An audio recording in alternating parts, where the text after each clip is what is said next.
Mas lumalakas na ang paniniwala ng marami na may namamagitan na sa pagitan ni Kim Chiu at Paolo Avellino sa kabila ng kanilang mga pagtatangkang itago ang kanilang relasyon.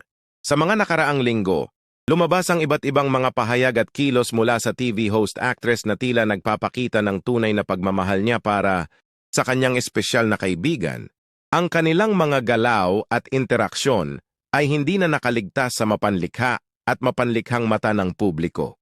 Hindi maikakaila na sa bawat paglitaw nila sa publiko, lalong lumalabas ang kanilang pagiging malapit sa isa't isa. Kahit na may mga pagkakataong tila sinusubukan ni Kim na itago ang tunay na estado ng kanilang relasyon, makikita pa rin sa kanilang mga kilos at mga pahayag ang malalim na koneksyon sa pagitan nila.